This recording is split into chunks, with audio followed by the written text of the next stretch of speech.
conceito não é uma coisa que se dá efetivamente na realidade, mas é uma forma de pensar a realidade, né? Então, no caso, o conceito de verificação é uma abstração sobre o movimento do real, da prática de aferição, de aprendizagem, como também o conceito de avaliação é uma abstração, né, uma abstração pensada que expressa um pouco esse movimento do real que se pratica na escola. Meu trabalho, então, essa conversa ela vai estar dividida em 3 pontos. Primeiro, como é que nós praticamos a aferição do rendimento escolar, como é que é a descrição, a fenomenologia dessa aferição. Segundo lugar, se essa fenomenologia nos indica verificação ou avaliação. E, em terceiro lugar, que consequências nós podemos retirar dessa prática que se dá no exercício escolar e que encaminhamentos se articulam com essas consequências, né?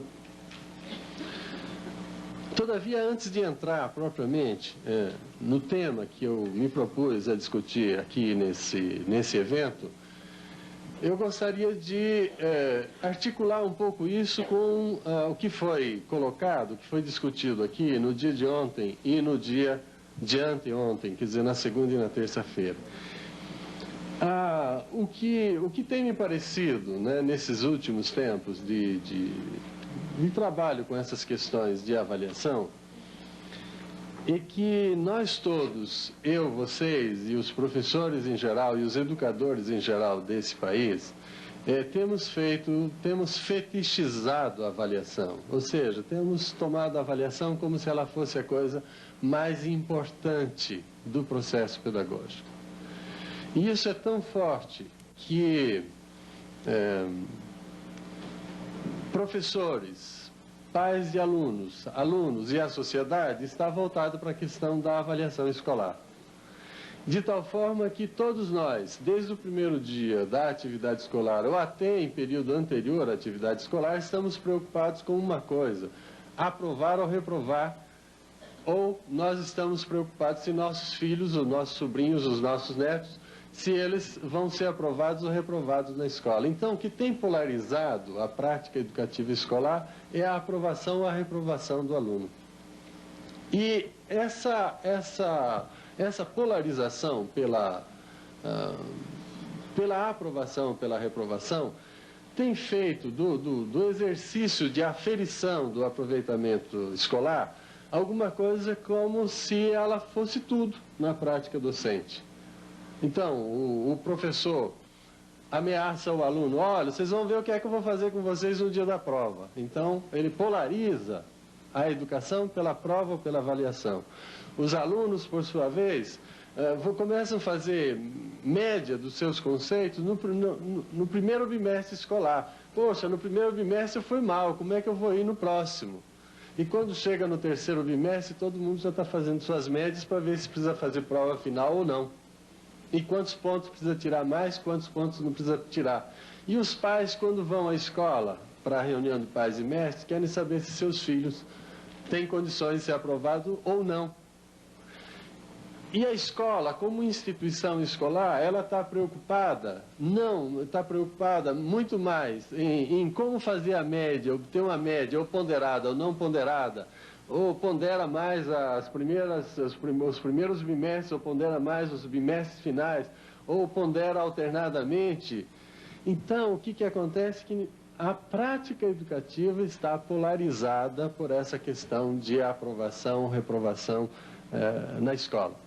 E com isso, se esquece aquilo que é fundamental na escola: ensinar e aprender.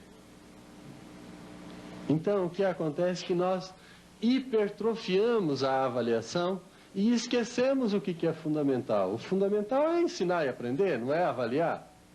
Avaliar é um subsídio, é uma questão secundária, se eu pudesse dizer assim. Ela tem a sua importância no bojo do processo educativo escolar, mas ela não é a principal. E, no entanto, hoje a prática escolar de primeiro, de segundo e terceiro grau está polarizada por essa questão de aprovar ou de reprovar um aluno. E enquanto nós nos mantivermos muito colados a essa questão, a essa hipertrofia da avaliação, de certa forma nós vamos estar reduzindo aquilo que é o significativo do trabalho da gente, que é ensinar para que o aluno aprenda. Não é que a avaliação não tenha o seu papel, tem o seu papel, mas ela não pode ser aquilo que polariza a prática educativa. E daí, evidentemente, ocorre uma questão a esse desvio, né? Esse desvio conduz a que nós todos, eu e vocês e os educadores em geral, na prática escolar, nós estejamos muito mais voltados quase que para questões administrativas do que questões pedagógicas. Se a gente toma um regimento escolar, nós vamos verificar que quando se fala de avaliação, se discute a parte administrativa da aferição do aproveitamento. Ou seja, é uma coisa assim, quantas oportunidades de aferição, de aprendizagem deve ter no decorrer de um bimestre letivo? Como é que se atribui a nota? Como é que se faz a média da nota? Como é que se faz a média final? Isso é tudo administrativo, gente, não é nada pedagógico. Então, o que acontece é que a prática educativa, ela passa a ser polarizada por questões administrativas e não por questões efetivamente pedagógicas. Então, é nesse contexto que só faz sentido falar de avaliação, ou falar de aferição do aproveitamento, ou de avaliação de qualquer outra coisa, na medida em que a gente tem um projeto pedagógico claro. Porque senão a avaliação não serve para nada, ela não existe por si, ela é subsidiária de alguma coisa. Então, suponham que um administrador de empresa polarizasse a sua empresa pela avaliação dos resultados da sua empresa, a empresa vai por água abaixo. Ele polariza a administração dele pela empresa. O nome da empresa, a produtividade da empresa, o lucro da empresa, o ordenamento do poder dentro da empresa, etc, etc. E para a avaliação serve para quê?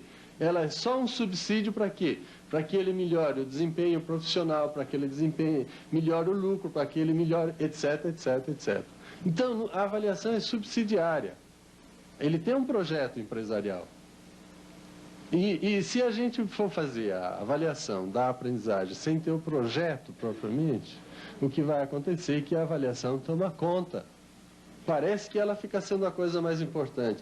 E é isso que está acontecendo no exercício escolar. E aí tem se esquecido aquilo que é o principal. O que é que eu quero ensinar? Por que é que eu quero ensinar? O que é que eu quero com esse ensino? Eu só quero ensinar? Ou eu quero? Ao contrário, o meu grande projeto é produzir a revolução social que democratiza a sociedade. E que a revolução social que democratiza a sociedade, ela não atravessa só a escola, ela atravessa o sindicato, o partido político, as organizações da sociedade civil, etc, etc. Mas também ela pode atravessar a escola. Então esse é o meu projeto. Mas como? Aí eu posso, eu tenho um projeto de democratizar a sociedade e fazer uma pedagogia libertária, onde não tem currículo, não tem direção, cada grupo se organiza como quer, e daí então como é que democratiza e como é que se processa a revolução da sociedade? Então, o projeto pedagógico, o projeto de ensino, ele tem que estar coerente, né, com a proposta pedagógica, ou melhor, com o projeto social, o projeto histórico-social que se tem. A educação, então, o que ela é? Ela passa a ser uma mediadora desse projeto. E a avaliação vai ser a subsidiária, portanto, um elemento menor ainda nesse processo de hierarquia, que vai servir ao projeto de ensino.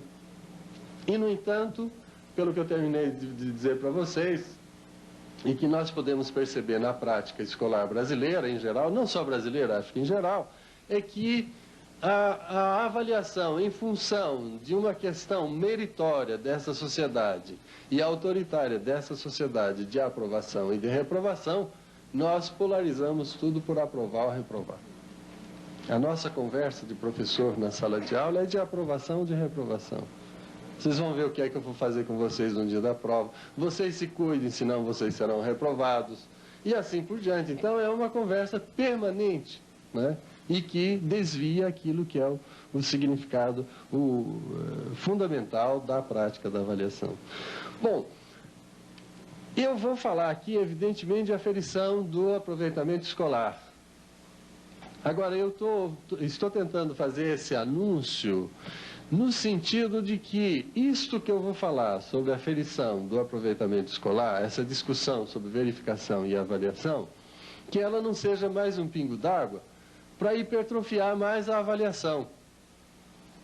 Eu estou querendo que a gente comece a perceber que a avaliação é um subsídio, ela não é uma coisa, não é o elemento fundamental.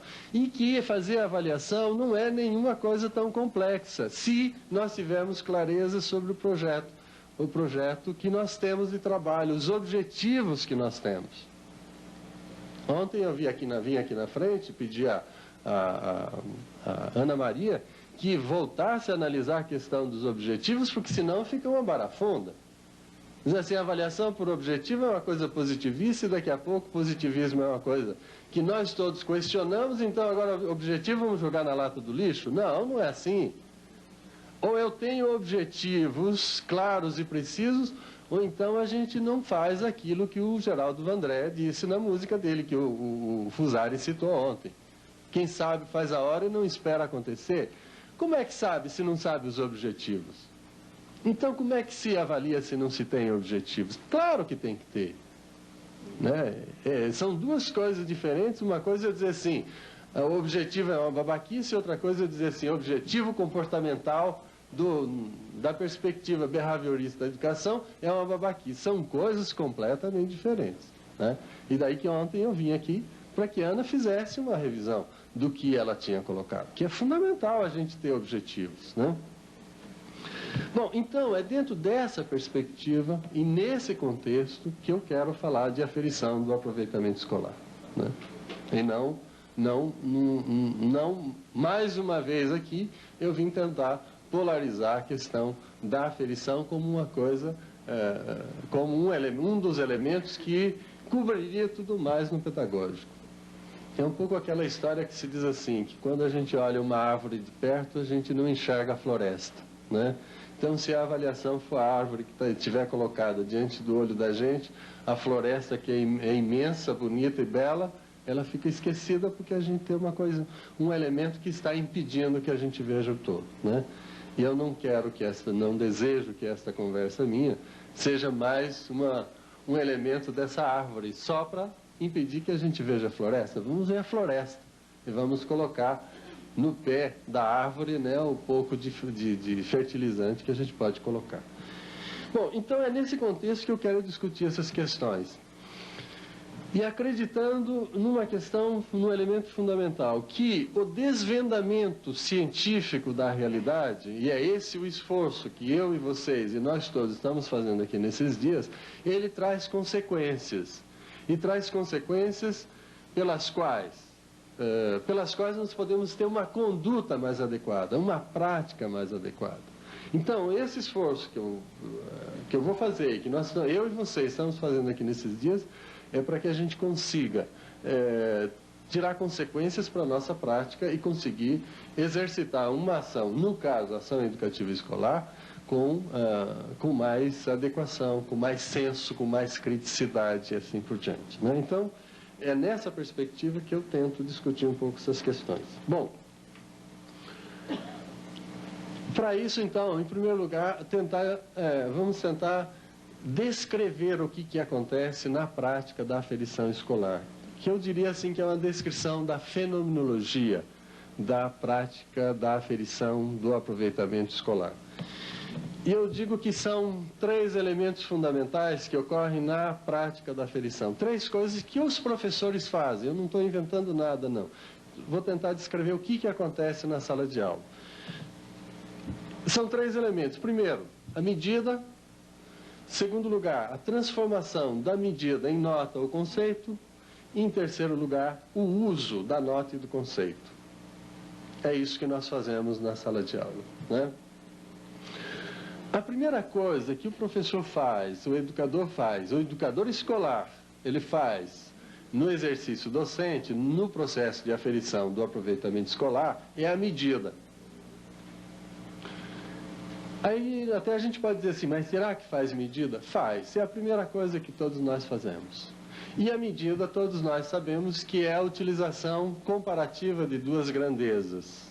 Eu tenho uma grandeza padrão e tenho uma outra grandeza, que é a extensão, que eu verifico quantas vezes a grandeza padrão cabe dentro da extensão que eu estou querendo medir. Vamos tomar o metro. O metro é uma grandeza padrão hoje universal, ou seja, todas as sociedades usam o metro, né? Hoje, diversos mecanismos aí para ter o metro preciso, hoje é o raio laser, né? Mas, enfim, o metro é uma medida, é uma grandeza padrão. Suponha que eu vou medir essa mesa, que é uma extensão linear, eu tomo o metro e verifico quantas vezes a grandeza metro cabe dentro dessa grandeza linear, que é esta mesa, ou de uma rua, ou de, sei lá, qualquer outra coisa. Então, a medida é uma comparação entre uma grandeza padrão, no caso o metro, com uma determinada extensão.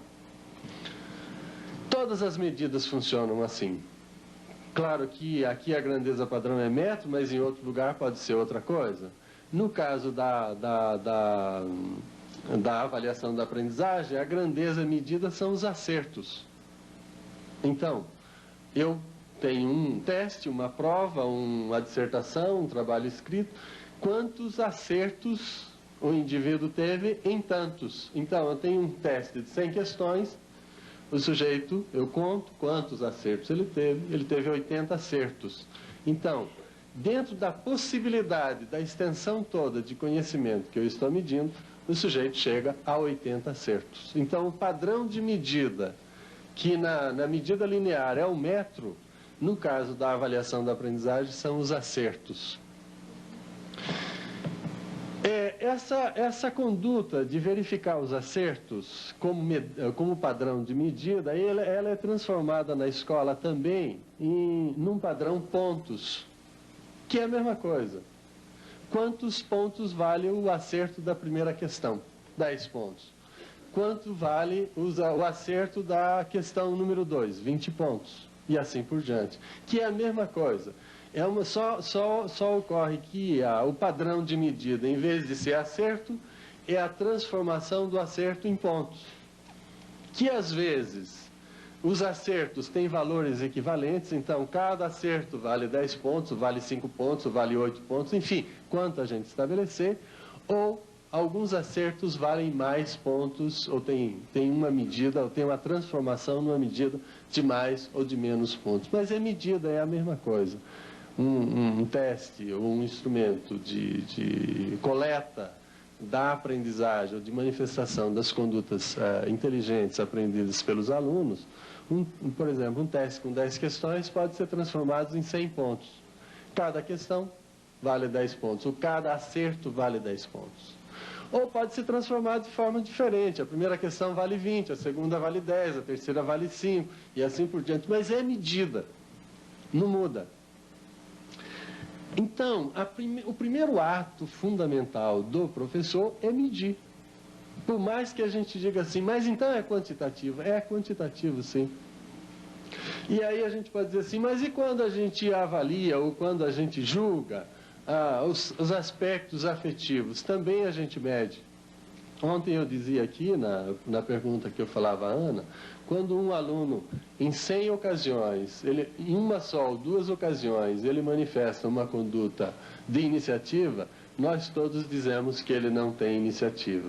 Mas se em 100 circunstâncias ele cumpre em 80 vezes uma conduta de inventividade, de iniciativa, eu digo ele tem iniciativa. O que a gente fez? Mediu. Ou seja, contou a frequência de vezes.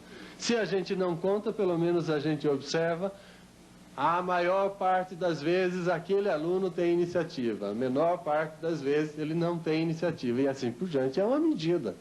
Então é sobre um quantitativo, sobre uma extensão, que nós podemos atribuir uma determinada qualidade. Então a primeira coisa que nós fazemos, efetivamente, é a medida. E isso é uma questão que atravessa, vamos dizer assim, o dia a dia, o cotidiano escolar. Claro que vocês poderiam discutir se essa medida ela é feita com um instrumental mais preciso ou menos preciso. Claro, o instrumental com o qual nós coletamos as informações da medida, ele varia, desde a observação mais precária na sala de aula até os instrumentos mais sofisticados, elaborados com técnicas científicas, padrões de normatização, etc, etc. Mas, de qualquer jeito, é medida. É uma medida mais precária, é uma medida mais consistente, mas é medida, né? Então, o que me parece fundamental não é questionar hoje, aqui agora, se os instrumentos que nós utilizamos para a coleta de informação, ele é preciso ou não é preciso. O fato é que ocorre medida com maior ou com menor precisão. Segunda coisa fundamental que ocorre na prática escolar é a transformação da medida em nota ou conceito.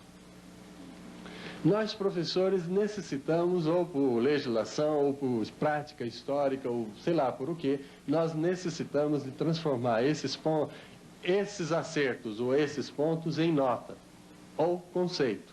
Então, é uma transformação mais ou menos simples que ocorre.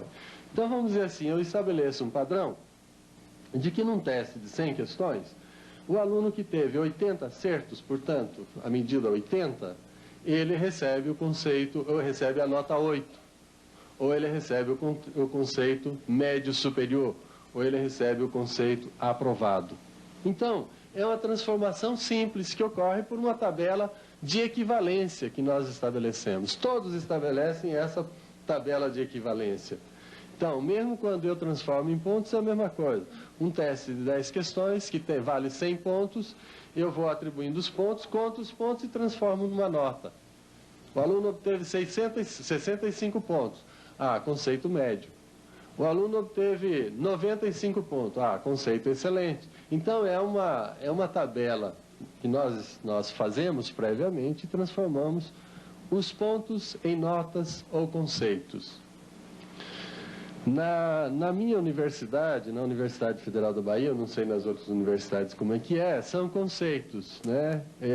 S é superior, MS, médio superior, ME, médio, MI, médio inferior, IN, inferior, SR, superior ao reitor, sem rendimento.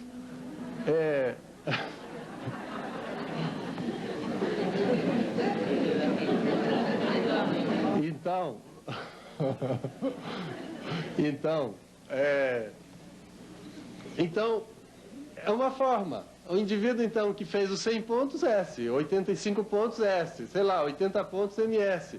É uma tabela simples de transformação dos pontos ou dos acertos em conceitos, no caso. Ou em notas, que como se pratica na escola, de 0 a 10. Muitas escolas praticam de 0 a 10. Outras escolas têm o conceito não aprovado, né? NA ou A, aprovado, sei lá, da média para cima, não aprovado da média para baixo. Enfim, as formas de transformação dos pontos, dos acertos ou dos pontos em nota ou conceito é uma coisa muito simples. Nós necessitamos de fazer isso ou por uma prática tradicional da escola ou por uma exigência da legislação de registro, né?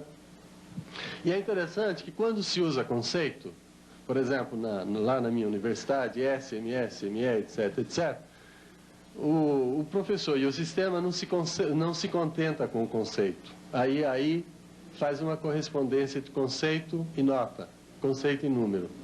E aí faz assim, S vale 5, MS vale 4, ME vale 3, MI vale 2, I vale 1, SR vale 0. Por que ocorre isso? Porque nós necessitamos, por um desvio fundamental, nós necessitamos de fazer média. E a média só pode ser feita com quantidade, não com qualidade. E aí vejam o seguinte, quando eu digo avaliação, eu suporia que nota 7 é um juízo de qualidade. No entanto, é um juízo de qualidade que indevidamente eu digo que é uma quantidade. Por isso que eu posso fazer média. Não dá para fazer média entre uma maçã excelente e uma maçã podre. Eu jogo a maçã podre no lixo e como a excelente. E como é que eu quero fazer média entre um conceito excelente do aluno e um conceito péssimo?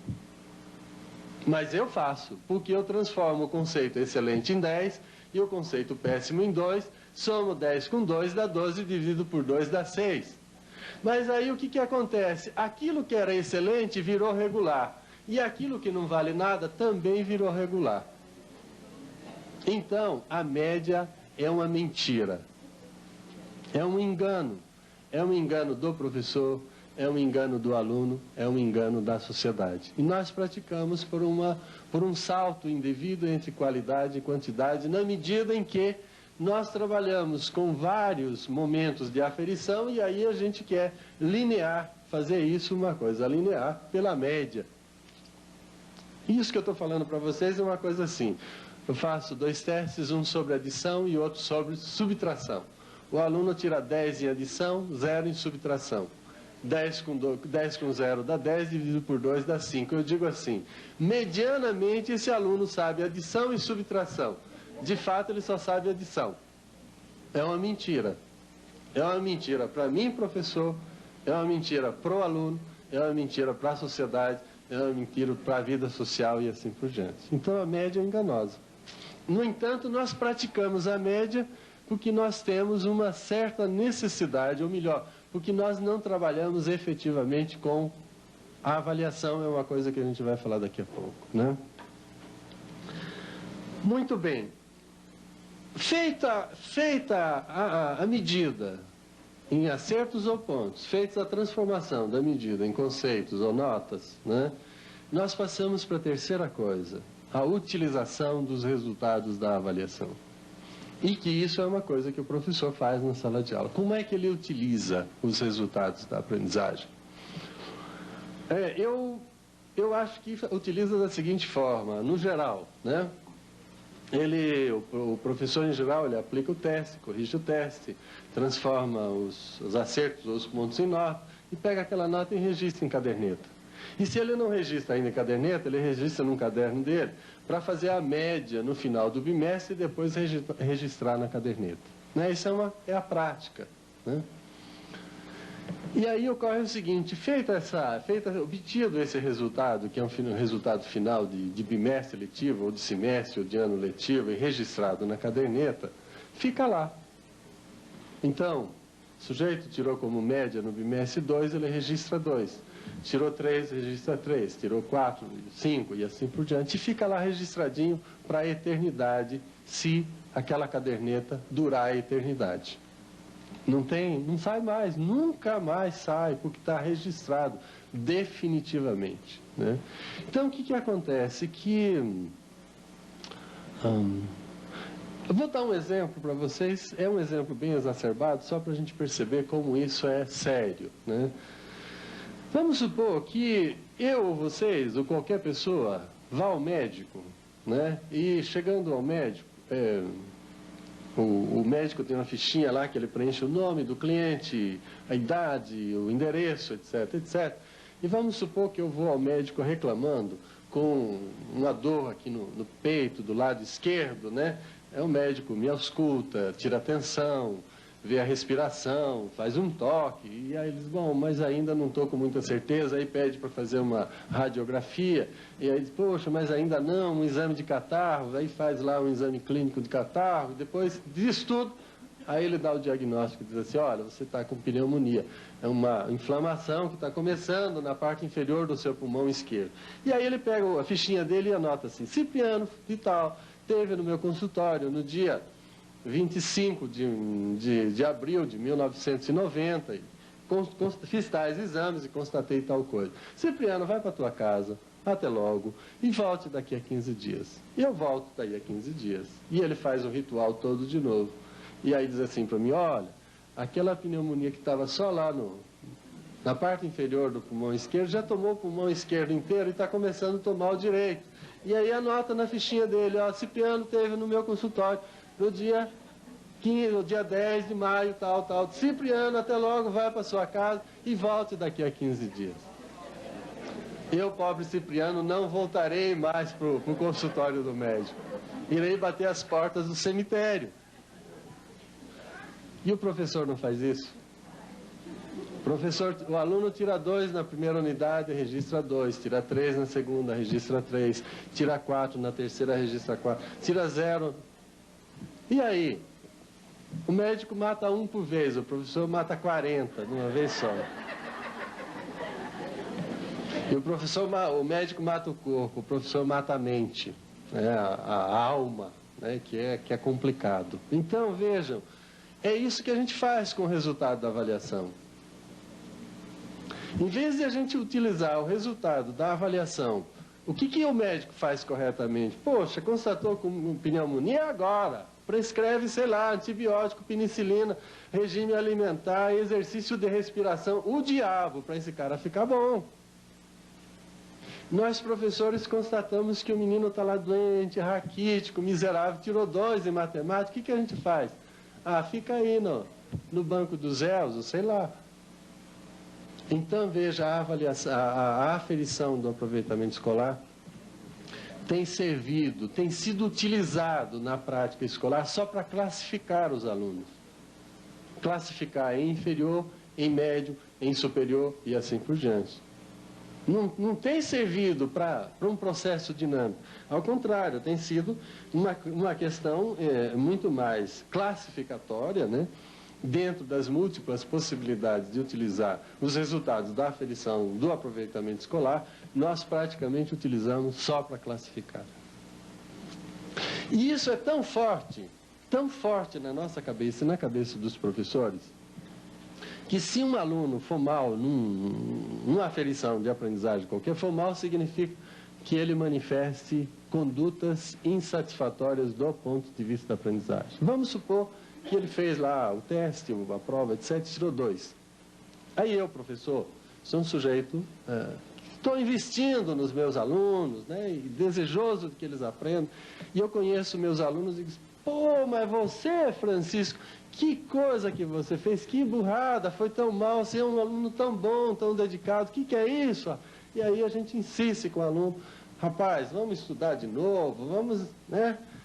E aí o aluno acredita no professor e vai, estuda, consulta outras pessoas e assim por diante. E vem e faz uma segunda aferição da aprendizagem e tira nota 10.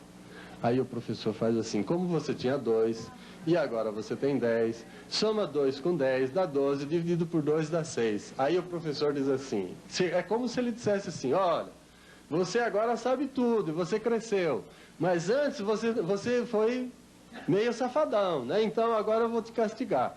Você sabe tudo, mas eu digo só que você sabe metade. E aí dá 6 para o aluno. Por quê? Porque eu classifiquei estaticamente o aluno em 2 e agora em 10. Só eu posso fazer isso só estaticamente. Porque esse aluno que tirou 2, ele não está aqui no 6, ele está aqui no 10. Mas eu digo, você está no 6. E aí se o médico lá da pneumonia fizesse assim, olha, 15 dias passados, você estava com uma bruta de uma pneumonia, e agora, depois de 20 dias de exercício de antibiótico, você está sãozinho. Mas como você estava muito doente lá, eu vou te dizer assim, você está castigado, fica mais 15 dias de cama. Aí o sujeito morre de vez, poxa. Porque ele avançou, ficou sadio, eu vou dizer que ele está doente. Então, a prática escolar funciona classificatoriamente do ponto de vista da aferição da aprendizagem escolar. Bom, esse é o ritual, gente. Essa é a fenomenologia. Mede, transforma a medida em pontos, ou melhor, em notas ou conceitos. Notas ou conceitos se faz média, e da média nós classificamos. E aí encerra o nosso ritual. Com isso, não dá para a gente tirar as consequências significativas que pode ter a aferição do aproveitamento escolar. E daí que eu passo para a discussão seguinte. Isso que nós praticamos na escola é verificação ou é avaliação? Nós todos chamamos de avaliação. Mas será que é avaliação? Eu faria a afirmação de que não é avaliação, mas que é verificação. E aí tem o seguinte. Se a gente tomar o termo verificar etimologicamente, né, quer dizer, é uma palavra que vem do latim, e de duas expressões latinas, no latim clássico, verificar é verum facere, quer dizer, fazer verdadeiro. né? Tornar verdadeira alguma coisa. Verum facere, né? E no latim vulgar, é o latim já do final do Império Romano, ficou verificare. E o verbo verificare vem de verum fieri. Fieri é a forma passiva, né, do verbo facere. Então, verificar vem de verum fieri, tornar-se verdadeiro, né? Então, o que é a verificação? A verificação é uma constatação se alguma coisa é o que é. Só isso. Então, a etimologia é essa que eu disse para vocês, verum facere ou verum fieri, né? Mas o conceito nasce da prática histórica, que leva à abstração que formula o conceito de verificar. E o que é o ato de verificar? O ato de verificar é dizer assim, bom, parece que aquele objeto que está na mão de Cipriano lá na frente é um relógio. Vamos verificar. Aí vem alguém aqui, abre a minha mão, é um relógio. Encerrou. O ato de verificar é um ato de tornar verdadeiro uma desconfiança, ou tornar verdadeira uma hipótese, ou tornar verdadeiro o desvendamento, vamos dizer assim, a constatação de alguma coisa. É um ato estático. Porque vejam o seguinte, no momento que alguém diz assim, o que será que tem na mão de Cipriano? E vem lá e abre minha mão e diz, é um relógio? Que consequência que vocês tiram disso? Nada, acabou. É um relógio. Agora vejam que é diferente o conceito de avaliação. Avaliação também, etimologicamente, vem do latim. Avalere, quer dizer, dar valor a, dar preço a. Somente que o ato de avaliar, o conceito de avaliar, ele implica um ato dinâmico e não um ato estático. Porque na medida em que eu aprecio alguma coisa, o ato de apreciar é um ato dinâmico. Ele não se encerra pura e simplesmente na apreciação. A apreciação implica uma tomada de posição, ela tem uma dinamicidade.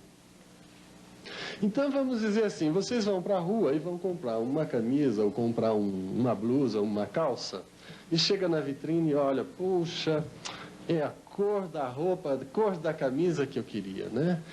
O tecido é tchan, e o design é lindo, a costura é perfeita, o preço é compatível com aquilo que eu quero, com o dinheiro que eu tenho disponível. O que você está fazendo? Avaliando. E tem uma consequência. Ou leva, ou não leva. Veja que a constatação não tem consequência. A constatação se encerra no próprio ato de constatar. E o ato de avaliar implica numa consequência, que a consequência é a decisão sobre aquilo que a gente está avaliando, está julgando, né? Então, o ato de avaliar é um ato de medir, claro, né? Eu estou tomando as características do objeto e sobre essas características eu atribuo uma qualidade e a partir dessa qualidade, dinamicamente, eu tomo uma decisão. E veja que é diferente do ato de constatar, o ato de verificar, que o ato de verificar eu vou lá e verifico e acabou, encerrou. É um ato, vamos dizer assim, o ato de verificação é um ato estático, ele tem um momento em que ele se estatiza, ele se torna definido. O ato de avaliar é um ato dinâmico, é um ato aberto a novas consequências. Agora tomem esses dois conceitos e vamos verificar a fenomenologia. A fenomenologia é medir a aprendizagem, transformar a medida em nota o conceito, registrar para classificar. Isso é verificação, não é avaliação. Ou seja, eu constato a situação de aprendizagem que o aluno tem e registro. Só. Seria aquilo que o médico teria feito quando teria registrado lá na fichinha a minha situação de pneumonia, 15 dias depois, e depois o atestado de óbito. Quer dizer, ele constatou que o sujeito está com pneumonia, que a pneumonia cresceu e que o sujeito morreu. Constatações, não tem consequências. Agora veja a conduta diferente. O médico examina o sujeito, está com pneumonia, e ele faz o diagnóstico e toma a decisão de melhorar a situação de saúde desse indivíduo. Então, aí é a avaliação, é diagnóstico, é dinâmico, constrói constrói o resultado, constrói o andamento, constrói o avanço e assim por diante. Então, na escola, a meu ver, nós praticamos verificação. Ainda que com os mesmos atos, medida, transformação da medida em nota, o conceito, eu posso fazer a avaliação com o mesmo ritual. A única diferença é que no final não seria classificatório. A classificação é que dá a característica de verificação. A avaliação tem uma dinamicidade. Por isso, então, nós paramos no meio do caminho quando nós produzimos hoje na escola a aferição da aprendizagem escolar, né? Que consequências negativas tem essa prática de aferição e não, ou essa prática de verificação e não a prática da avaliação? A primeira consequência básica é que com a verificação a gente não pode produzir consequências para a melhoria do ensino e da aprendizagem. Veja, que se eu classifico só, não tem nenhuma consequência, eu não melhoro nem o ensino, nem a aprendizagem. Já está na hora, né, Conceição? Não? Pode ir? Então tá bom. É que eu já gastei os 40 minutos meus. Então tá bom. Então tá bom. Eu agradeço então, a atenção de vocês. Então veja, não dá, da verificação, não dá para tirar consequência nenhuma para a melhoria do ensino ou da aprendizagem, porque é estático. Então, para eu melhorar o ensino ou a aprendizagem, é preciso que seja avaliação e não verificação. Não basta constatar, é preciso tirar as consequências significativas disso que eu constato. E aí, então, eu tenho que ultrapassar a barreira da verificação e entrar pela barreira da avaliação. Eu atribuo uma qualidade que me permita tomar decisões. E aí eu tenho definido num outro texto, em outros lugares aí de coisas que eu tenho escrito, que a avaliação é um julgamento da qualidade de alguma coisa sobre os dados relevantes dessa coisa. Para quê? Para uma tomada de decisão. Se não se tomar decisão, não tem consequências significativas nenhuma. Imagina um empresário que produz sabonete e aí ele verifica que no final do mês ele deveria ter produzido 30 mil sabonetes e de fato a fábrica dele produziu 30 mil sabonetes, mas só que dos 30 mil sabonetes só 5 mil prestam e 25 mil não prestam. Se ele só fizer a verificação nesse mês de que produziu 30 mil sabonetes, mas 5 mil prestam e 25 não prestam, e no mês seguinte ele fizer a mesma coisa, a empresa dele fecha no mês seguinte. Porque a verificação não tira consequências. Só da avaliação é que nós podemos tirar consequências significativas para o melhoramento, seja aqui no caso do ensino da aprendizagem ou para qualquer outra coisa. Pode ser até para fazer vitamina de banana na casa da gente. Você faz a vitamina de frutas de manhã, a primeira coisa que você faz antes de botar no teu copo é pegar um pouquinho daquela vitamina com a colher, botar na boca e dizer assim, poxa, essa vitamina não está como eu gosto. E aí, deixa assim? Não, você vai botar ou mais leite, ou mais água, ou mais açúcar, ou mais fruta, ou vai jogar no lixo. Mas como não tá, o mundo não está para jogar nada no lixo, a gente vai tomar a decisão de melhorar. E só melhora pela avaliação, não é pela verificação. Né? Então, a avaliação, a verificação não permite tirar as consequências significativas que pode ter para a conduta, para o curso de ação e assim por diante. Só a avaliação permite isso. A segunda coisa fundamental é que a verificação da aprendizagem na escola, ela tem uma consequência, como ela tem sido praticada, não como avaliação, mas como verificação, ela tem uma consequência negativa do ponto de vista psicológico dos educandos, mas talvez positiva do ponto de vista do sistema político que a gente vive. É a manutenção e o desenvolvimento nas crianças da égide do medo. Então, as nossas crianças, eu e vocês todos, nós todos tememos a avaliação. Eu, quando era menino, menino o quê? Já universitário, eu ia fazer uma prova, eu suava, né? Aqui, saía com as camisas, axilas molhadas, né? E nós saímos ainda, né?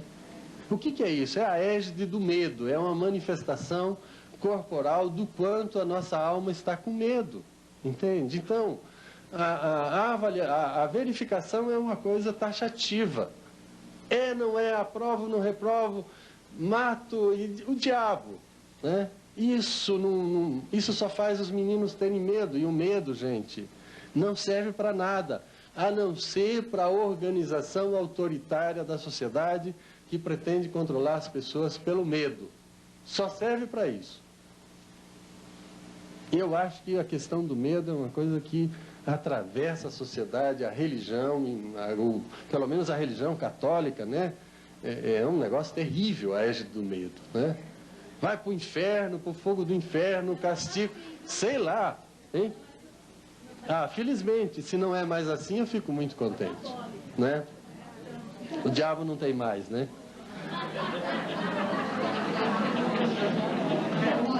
O Papa está dizendo que tem. É. Mas, bom, não tira o inferno. Tira o inferno, mas a égide do medo está aí, não é? A mãe faz assim, olha, se você continuar fazendo desse jeito, Papai Noel não traz um presente no Natal. Qual é a diferença?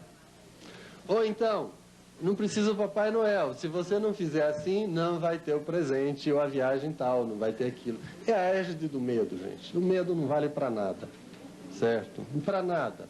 O que vale para alguma coisa é a coragem, o enfrentamento. E aí, a avaliação da aprendizagem classificatória, ela tem essa consequência negativa de gerar o medo.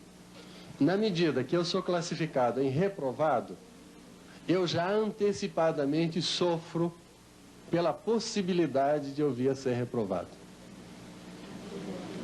E, no entanto, a avaliação não tem nenhuma característica de gerar medo. A avaliação tem a característica de gerar crescimento. Eu estou escrevendo, não sei quando que vai sair, eu estou escrevendo um artigo que ele se chama assim, se alguém roubar esse título, depois eu vou brigar com quem roubar, hein?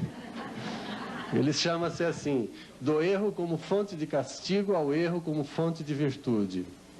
Porque o erro hoje, ele é fonte de castigo.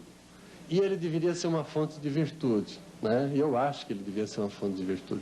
Amanhã a gente vai ter uma pessoa aqui falando sobre o papel do erro na avaliação, a Cláudia Davis, né? Que é uma coisa interessante a gente mudar essa perspectiva do erro como castigo para o erro como fonte de virtude. E o erro como fonte de castigo, ele existe sob a égide do medo.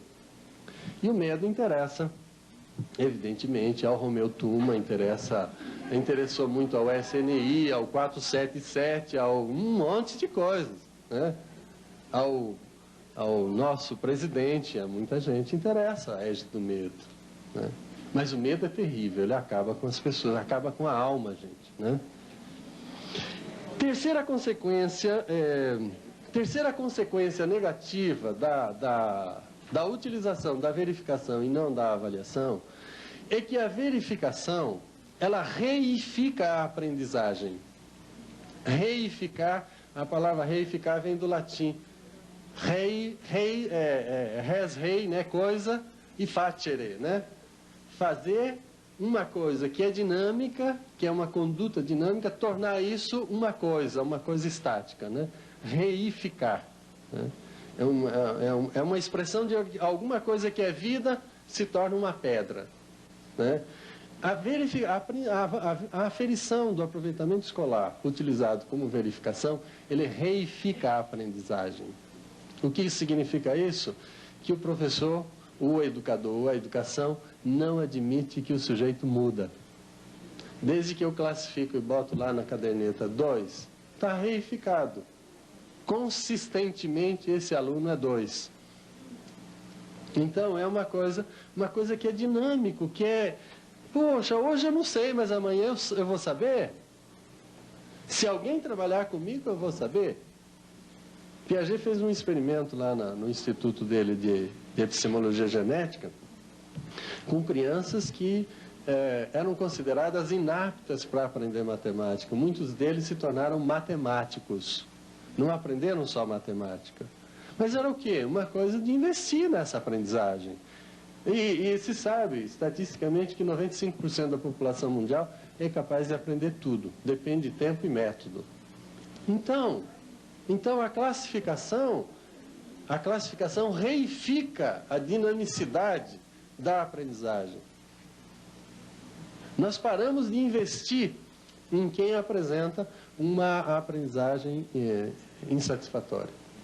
Tem um estudo feito no Rio Grande do Sul sobre alfabetização, já tem alguns anos, foi uma tese de mestrado, não sou capaz de dizer agora o nome da pessoa que fez, mas, enfim, o estudo é o seguinte: eles aplicam ainda no Rio Grande do Sul, aquele teste do ABC, do Lourenço Filho, para saber se o aluno está em situação de ser alfabetizado ou não ser alfabetizado.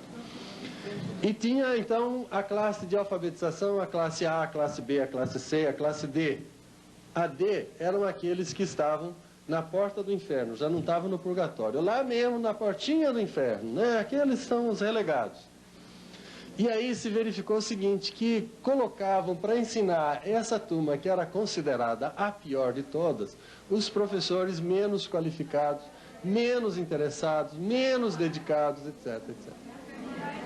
E aí, sim, aí o professor, aí se foi feita entrevista com esses professores que trabalhavam com a classe D, e se perguntou assim, como é que você trabalha? Então ele contava como é que trabalha. E como é que é o resultado? Ah, o resultado não tem importância nenhuma, desde o início eu sei que eles não vão aprender nada mesmo. Então, por que eu vou trabalhar com eles? Né? Veja que esses alunos estão reificados, a aprendizagem deles está reificada desde o início, é uma coisa, não muda mais. E aí a pessoa que fez a investigação inverteu. Numa determinada escola foi feito os testes, etc, etc, e aqueles que foram considerados D pelo teste do Lourenço Filho, foi dito ao professor que era a classe A. E aqueles que eram considerados a classe A, foi dito ao professor que era a classe D. O que aconteceu é que a classe D foi que foi toda aprovada, e a classe A foi que foi reprovada. Repara, a classificação prévia dos alunos, a expectativa em relação à classificação, reifica. No sentido, já que a classe D fica em D, e a outra que era A, vai ficar em A. Então, é uma consequência negativa da utilização, da verificação, que leva à classificação. Muito bem, só mais um pouquinho. Então, disso, que consequências que a gente pode tirar? A meu ver, a primeira consequência básica de entender que o ritual, a dinâmica da aferição, do aproveitamento escolar, hoje na escola, é verificação e não avaliação, né? A primeira consequência que eu acho que a gente tem que tirar é o seguinte: deixar de fazer verificação para fazer avaliação. E isso implica em deixar de classificar o aluno em primeiro lugar para diagnosticar a aprendizagem do aluno. Então, diagnosticar significa o seguinte: o sujeito não aprendeu, o que foi que ele não aprendeu? O que foi que ele não aprendeu? Mas é necessário que ele aprenda, então eu ensino de novo. Como médico, o sujeito não sarou da pneumonia com a primeira dose de antibiótico que ele deu, ele decide dar uma segunda, uma terceira, uma quarta, uma dieta, outros exercícios, até que o sujeito sare. Então, a primeira coisa fundamental é isso, é mudar a característica da avaliação, ou da aferição, do aproveitamento escolar, de verificação para avaliação. E portanto, deixaria a característica de classificação para a característica de diagnóstico, né? Essa é uma questão fundamental. E se nós passarmos a assumir a aferição do aproveitamento escolar não como verificação, mas com as características de avaliação, aí o uso se modifica também. Em vez do uso ser classificar, o uso vai ser tomar a decisão para melhorar a aprendizagem. Então, eu ensinei adição. Eu tenho 30 alunos, 15 alunos aprenderam adição e 15 não aprenderam. O que eu faço? Só vou botar lá que 15 aprenderam e 15 não aprenderam? Ou eu vou ensinar esses outros 15 que não aprenderam para que eles aprendam? Porque aprender adição é essencial. Ou então, eu faço uma avaliação da aprendizagem. Adição, subtração, multiplicação e divisão. Os alunos foram bem em adição e subtração. foram mais ou menos em multiplicação e mal em divisão. Mas a média, o sujeito está aprovado. E eu vou aprovar o aluno sem ele saber divisão? Não deveria, mas nós aprovamos. Então, se nós trabalharmos com aferição de aproveitamento escolar, não em função da verificação e da média, mas em função da avaliação e, portanto, da melhoria da qualidade de ensino e da aprendizagem, nós modificamos essa característica, né? Então, o uso da aferição do aproveitamento escolar deveria ser um uso dinâmico, um uso de tomada de decisão do que fazer na perspectiva da melhoria do ensino e da aprendizagem. Segundo lugar, para que isso aconteça, é necessário que a gente estabeleça o mínimo necessário de conhecimentos, habilidades e hábitos que o aluno deve ter. Ontem o Fusari falou aqui em planejamento, né? E ele não insistiu muito na questão de planejamento, porque ele tem um texto na revista Andes, eu não lembro se é número 7 ou 6, uma coisa assim, mas ele tem um texto sobre planejamento onde ele fala dessas questões. Definir o que é o mínimo necessário é definir no momento do planejamento. O que é que um aluno deve saber de conhecimento, que habilidades que ele deve adquirir, que hábitos ele deve adquirir. Que é um padrão mínimo necessário de conhecimento, habilidades e hábitos. E eu só posso fazer a avaliação, se eu estiver fazer a avaliação relativamente adequada, se eu estabelecer esse padrão mínimo. Se eu não estabelecer o padrão mínimo, vira uma loucura.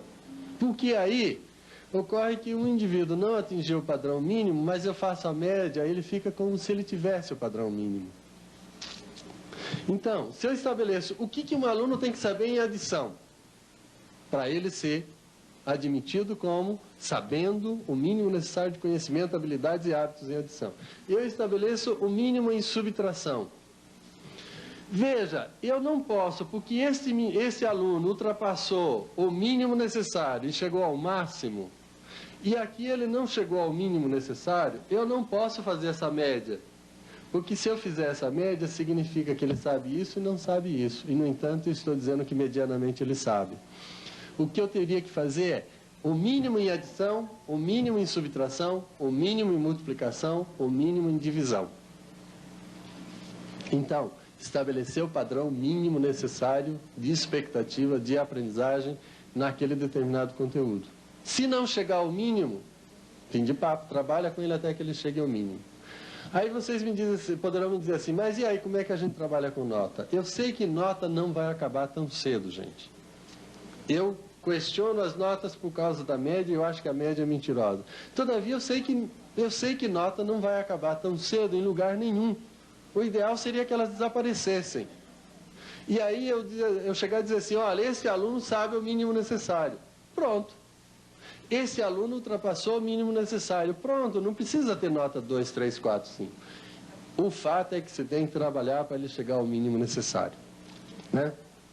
Mas eu sei que nota não vai acabar tão cedo. Então, o que a gente pode fazer para minimizar os efeitos da média e minimizar os efeitos negativos, vamos dizer assim, da nota, o que a gente poderia fazer é o seguinte, estabelecer o padrão mínimo em cada conteúdo. E vamos dizer assim, quem atinge o padrão mínimo tem nota 7. E não existe nota abaixo de 7. 0, 1, 2, 3 não existe. O sujeito tem que chegar ao 7, e aí trabalhar para ele chegar ao 7. Agora, de 7 em diante pode fazer média. Porque nunca terá um aluno com um aproveitamento inferior ao padrão mínimo necessário. A média sempre será superior ao mínimo necessário. Aí sim, quem tirou 8, 9, 10, aí faz média, pode fazer média, mas a média é sempre superior ao mínimo necessário. O que acontece é que hoje a gente faz média entre o absolutamente inferior e o máximo. Aí a média em pequenos números ela é mentirosa, todos os estatísticos sabem disso, né? Então eu acho que uma solução seria isso, a gente estabelecer o padrão mínimo necessário de conhecimentos, habilidades e hábitos, e a partir disso a gente trabalhar para que o aluno chegue nesse mínimo necessário. Não chegou? Trabalha com ele. Aí pergunta assim, mas e aí como é que a gente faz quando numa sala de 30 alunos, 15 aprendem e 15 não aprendem? Aí a gente faz um trabalho de grupo. Os 15 que aprenderam ensinam os 15 que não aprenderam. É para isso que serve o trabalho de grupo. E além disso, um trabalho de grupo dessa forma ensina uma coisa que a gente insiste: pluralidade, espírito de solidariedade, socialização do saber. Uma coisa que é dinâmica, que é uma conduta dinâmica, tornar isso uma coisa estática, né? Reificar, né? É uma expressão de alguma coisa que é vida se torna uma pedra, né? A aferição do aproveitamento escolar, utilizado como verificação, ele reifica a aprendizagem. O que significa isso? Que o professor, o educador ou a educação não admite que o sujeito muda. Desde que eu classifico e boto lá na caderneta 2, está reificado. Consistentemente esse aluno é 2. Então é uma coisa que é dinâmico, que é, poxa, hoje eu não sei, mas amanhã eu vou saber. Se alguém trabalhar comigo, eu vou saber. Piaget fez um experimento lá no instituto dele de epistemologia genética, com crianças que eram consideradas inaptas para aprender matemática. Muitos deles se tornaram matemáticos. Não aprenderam só matemática. Mas era o quê? Uma coisa de investir nessa aprendizagem. E se sabe, estatisticamente, que 95% da população mundial é capaz de aprender tudo. Depende de tempo e método. Então a classificação reifica a dinamicidade da aprendizagem. Nós paramos de investir em quem apresenta uma aprendizagem insatisfatória. Tem um estudo feito no Rio Grande do Sul sobre alfabetização, já tem alguns anos, foi uma tese de mestrado. Eu não sou capaz de dizer agora o nome da pessoa que fez, mas, enfim, o estudo é o seguinte: eles aplicam ainda no Rio Grande do Sul, aquele teste do ABC, do Lourenço Filho, para saber se o aluno está em situação de ser alfabetizado ou não ser alfabetizado. E tinha, então, a classe de alfabetização, a classe A, a classe B, a classe C, a classe D. A D eram aqueles que estavam na porta do inferno, já não estavam no purgatório. Lá mesmo, na portinha do inferno, né? Aqueles são os relegados. E aí se verificou o seguinte, que colocavam para ensinar essa turma que era considerada a pior de todas, os professores menos qualificados, menos interessados, menos dedicados, etc, etc. E aí, sim, aí o professor, aí se foi feita entrevista com esses professores que trabalhavam com a classe D, e se perguntou assim: como é que você trabalha? Então ele contava como é que trabalha. E como é que é o resultado? O resultado não tem importância nenhuma, desde o início eu sei que eles não vão aprender nada mesmo. Então, por que eu vou trabalhar com eles? Né? Veja que esses alunos estão reificados, a aprendizagem deles está reificada desde o início. É uma coisa, não muda mais. E aí a pessoa que fez a investigação inverteu. Numa determinada escola foi feito os testes, etc, etc.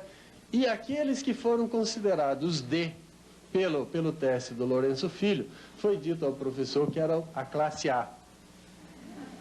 E aqueles que eram considerados a classe A, foi dito ao professor que era a classe D. O que aconteceu é que a classe D foi que foi toda aprovada, e a classe A foi que foi reprovada. Repara, a classificação prévia dos alunos, a expectativa em relação à classificação, reifica. No sentido, já que a classe D fica em D, e a outra que era A, vai ficar em A. Então é uma consequência negativa da utilização, da verificação, que leva à classificação. Muito bem, só mais um pouquinho. Então, disso, que consequências que a gente pode tirar? A meu ver, a primeira consequência básica de entender que o ritual, a dinâmica da aferição, do aproveitamento escolar, hoje na escola, é verificação e não avaliação, né? A primeira consequência que eu acho que a gente tem que tirar é o seguinte: deixar de fazer verificação para fazer avaliação. E isso implica em deixar de classificar o aluno em primeiro lugar para diagnosticar a aprendizagem do aluno. Então, diagnosticar significa o seguinte: o sujeito não aprendeu, o que foi que ele não aprendeu? O que foi que ele não aprendeu? Mas é necessário que ele aprenda, então eu ensino de novo. Como médico, O sujeito não sarou da pneumonia com a primeira dose de antibiótico que ele deu, ele decide dar uma segunda, uma terceira, uma quarta, uma dieta, outros exercícios, até que o sujeito sare. Então, a primeira coisa fundamental é isso, é mudar a característica da avaliação, ou mudar a aferição do aproveitamento escolar de verificação para avaliação. E portanto, deixaria a característica de classificação para a característica de diagnóstico, né? Essa é uma questão fundamental. E se nós passarmos a assumir a aferição do aproveitamento escolar não como verificação, mas com as características de avaliação, aí o uso se modifica também.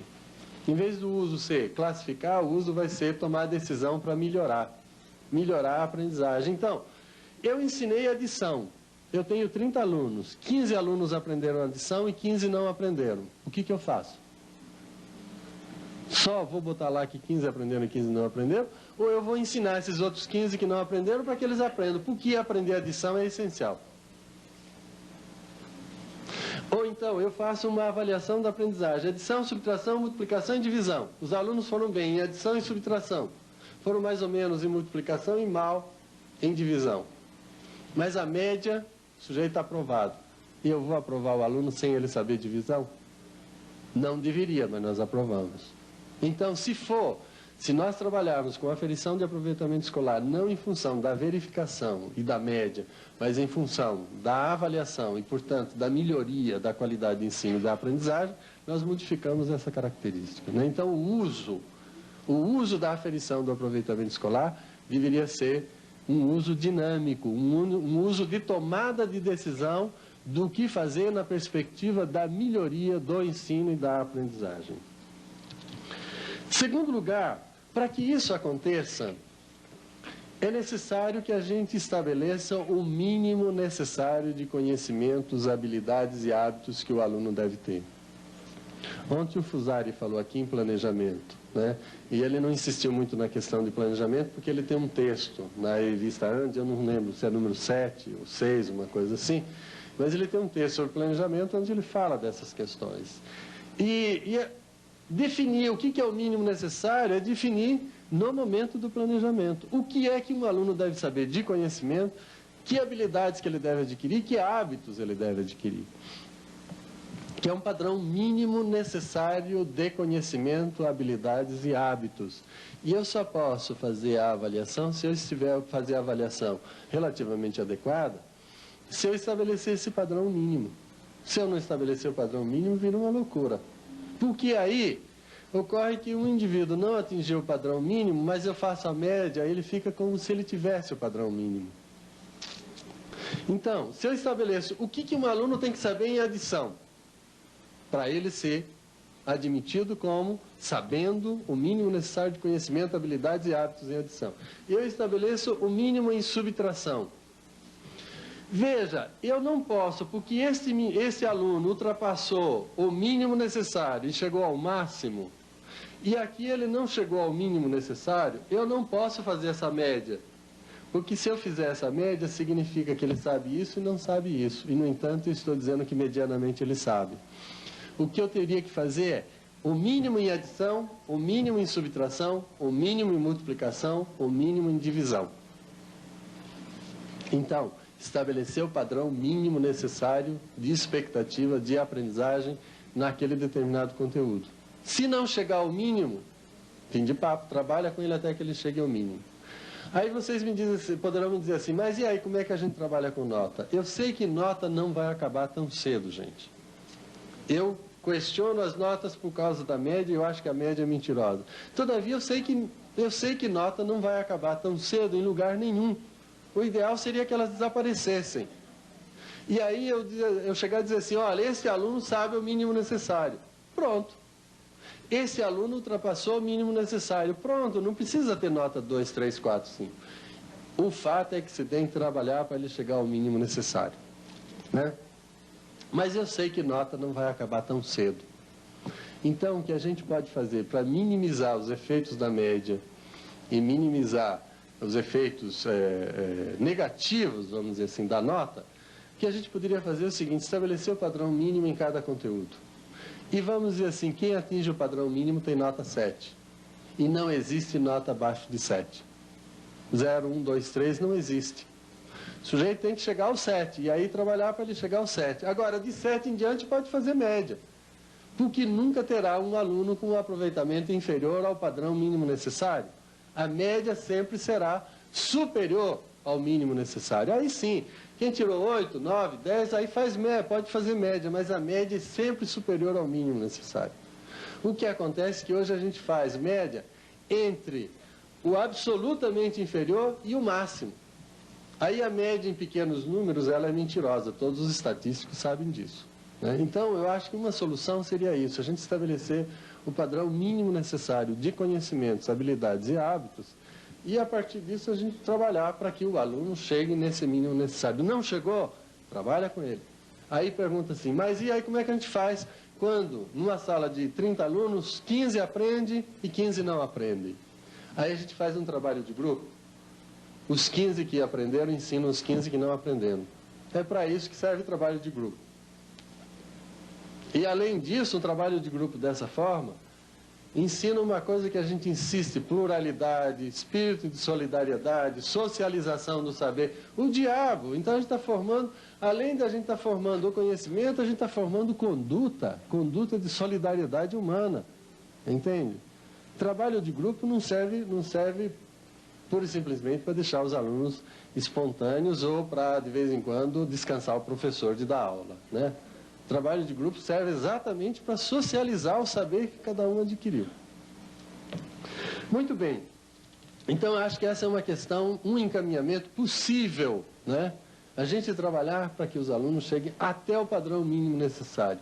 E com isso, a gente suprime uma outra questão fundamental, que é a chamada curva normal de distribuição da aprendizagem.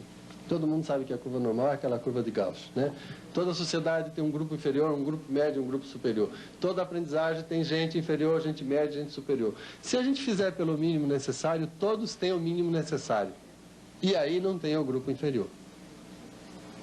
E aí, então, a educação estará contestando a não mobilidade social. Porque a sociedade, do jeito que ela está constituída, ela não pretende a mobilidade social. E a educação estaria, pelo menos no nível dela, criando condições para que esses indivíduos que saem da escola saiam equalizados pela cultura. Uma cultura mínima, de tal forma que ele possa disputar, fora da escola, a mobilidade social. Então, a democratização da sociedade não se faz dentro da escola, mas se faz fora da escola, com as consequências da aprendizagem significativa do aluno, né? Terceira coisa que eu gostaria de colocar é que, para que isso aconteça, para que se use a aferição da aprendizagem do aproveitamento escolar como avaliação, é preciso que o educador esteja interessado em que o educando aprenda. Aí vocês vão me dizer, mas é óbvio. Claro. Que educador que não está interessado em que o educando aprenda e se desenvolva? Individual e coletivamente? Pois não está. O sistema social brasileiro não está interessado em que o educando aprenda e se desenvolva individual e coletivamente, e os professores, na maior parte das vezes, também não estão. E aí a gente pode ver, do ponto de vista do sistema, do ponto de vista estatístico, é uma coisa mais ou menos assim. Cada 1000 crianças que entram na primeira série do primeiro grau, 560 não chegam à segunda. Portanto, em 180 dias letivos, a escola, a educação brasileira, perde 56% dos seus alunos. Mas isso só das 7 milhões de crianças que entram manualmente na primeira série do primeiro grau, e as outras 7 milhões que ficam fora. Essas não têm nem vez, né? E dessas 440 que ficam na segunda série do primeiro grau, em torno de 180 terminam a terceira série do segundo grau. Quer dizer, de cada 1.820 se perde no caminho até a oitava série. Ou melhor, até a terceira do segundo grau. E dessas 180, 7 ingressam na universidade. E dessas 7 que ingressam na universidade, 2 concluem a universidade. Cada 1000, 2. Não estou dizendo que todo mundo tem que entrar na universidade, não, entende? Mas é só para a gente ver como isso é louco. Qualquer empresa capitalista que cada mil produtos seu perde 998, no dia seguinte ela acabou. E, no entanto, a educação sobrevive aos trancos e barrancos. Então, a sociedade brasileira não tem nenhum interesse na educação, nenhum. E além desses que não entram, 25,8% da população brasileira é analfabeto, daquele que se pegar o copo e botar de cabeça para baixo, com a borda para baixo, não faz ó. É analfabeto mesmo. E esses 25,8% cresce para 48% se a gente chamar os analfabetos funcionais, que são aqueles que sabem assinar o nome para votar. Então, metade da população brasileira de 7 anos em diante é analfabeta, gente. Se a gente fantasiar que a população brasileira, neste ano aqui, chega a 150 milhões de habitantes, e se a gente fantasiar que esses 48% deve significar mais ou menos 45 a 50 milhões de habitantes, fantasie 2 vezes a cidade de São Paulo analfabeta. A cidade de São Paulo tem 25,5 milhões de habitantes. 50 milhões é 2 vezes a cidade de São Paulo. É um mundo de analfabeto. Esse país está interessado? Não. E aí a gente passa para o lado individual do professor, a gente anda no corredor da sala de aula, o professor diz assim: olha, não aguento mais ser professor. Se eu soubesse fazer outra coisa, eu não estava sendo professor. Como é que esse sujeito pode estar interessado que os alunos aprendam? Ou chega lá o professor diz assim: não aguento mais de ver aqueles alunos, eles são uns porres, entende? E esse professor não pode estar interessado em que os alunos aprendam. Eu sei que tem problema salarial, eu sei que tem condições de ensino, eu sei que tem falta de material, tem o diabo por aí na escola, sabe? Mas não dá para a gente acreditar que a educação é significativa, dizer que está interessado na aprendizagem do educando, se a gente diz que não aguenta mais os educandos. O único sentido que a escola tem, gente, são os educandos. Se tirar os educandos da escola, acabou a escola. Professor não faz escola, apesar de ele ser o sujeito permanente, mas não faz. É a mesma coisa que o vendedor, o mercador. Ele é mercador, mas ninguém compra. Não é mercador, não é? A aprendizagem pode se dar sem o professor, mas o professor não pode se dar sem a aprendizagem. A aprendizagem existe por aí, mas o ensino só existe quando alguém aprende. Então, eu acho que é fundamental, para a gente praticar a avaliação, é fundamental que a gente esteja interessado em que o educando aprenda e se desenvolva, né? E a última coisa, que eu já estou falando há 1 hora, né? A última coisa que eu vou colocar é a seguinte: para que a gente pratique essa avaliação e pratique essa questão de estar interessado em que o educando aprenda e se desenvolva, é preciso que a gente use o rigor da ciência e o rigor da metodologia para que efetivamente se construa a aprendizagem. Eu acho interessante que, às vezes, na sala de aula, eu encontro aqui e acolá um professor, aí diz assim: rapaz, eu estou tão chateado, porque ocorre o seguinte, que eu apliquei um teste nos meus alunos, eu corrigi, eles foram muito mal. Eu esperava que eles fossem bem, mas foram tão mal. Claro, esperava. Quem espera nunca alcança. É um ditado popular. Tem que construir. E aí volta lá o canto do poeta, né? Quem sabe faz a hora, não espera acontecer. Constrói. Eu quero comprar um carro no final do ano. Não pode ser o final do ano de 89 e início de 90, senão o governo federal confisca, né? Mas, em todo caso, eu quero comprar um carro no fim do ano. Eu fico esperando que o carro caia na minha mão no final do ano? Não! Eu todo mês estou tirando lá um tostãozinho, agora compra dólar, né? Não dá mais para botar na poupança, né? Compra $50 e guarda lá para ver o que vai dar. Mas, pode ser que o ladrão leve também, né? Então, de todo jeito, né? Eu tenho um amigo que guardava os dólares, tem 20 dias ele foi para a praia e o ladrão entrou na casa dele e levou $10 mil. Ele diz assim: eu não fui confiscado, levaram. Então é pouco, a mesma coisa. Mas vamos lá. Então, o que acontece? O que acontece? Que Não dá para esperar o carro chegar na mão. É preciso ir construindo para chegar no final do ano e dizer assim, agora eu tenho dinheiro para pagar metade do carro, o carro inteiro e assim por diante. Na aprendizagem é a mesma coisa.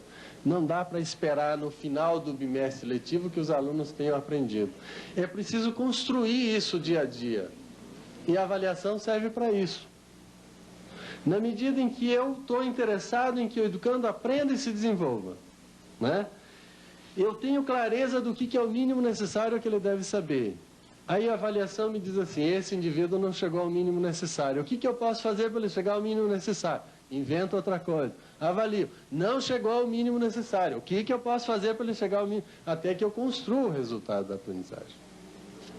Não fico esperando. E para construir o resultado da aprendizagem, a ciência pedagógica, no seu âmbito da psicologia do ensino, psicologia da aprendizagem e da teoria do conhecimento, já criou teoria e recurso metodológico suficiente para dar conta disso. Eu acho que já criou, né? Eu não tenho condições de falar disso aqui, mas eu indico nesse texto que eu publiquei, eu escrevi um texto para o último encontro de didática e prática de ensino que ocorreu em Belo Horizonte no ano passado, e ele se chama Por uma Prática Docente Crítica e Construtiva, né?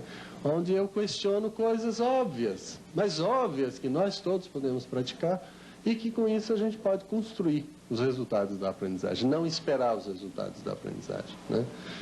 Bom, então para sistematizar, sintetizar é o seguinte, se eu tenho um projeto pedagógico, né?